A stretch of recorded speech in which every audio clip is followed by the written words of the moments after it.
Hello everyone, welcome back to another video. Today I will show you how to find all liked posts in Threads app. So you will have to just open the Threads app on the Android device or iOS.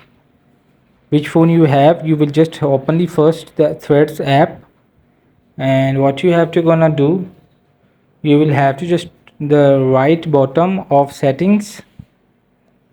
Make sure you will have to just open the profile and go to the two horizontal line of the top right settings. So there is, you will see there are the liked, so you have to just click to the liked. So you will see which post, which videos and which posts you will have to like.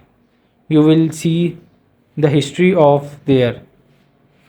So it's just simply you will just open the settings and go to the profile, and there is the liked option. You will click to the liked and you will see which post you will like. Hope this video help you. Please don't forget to like and subscribe and get notified for more videos.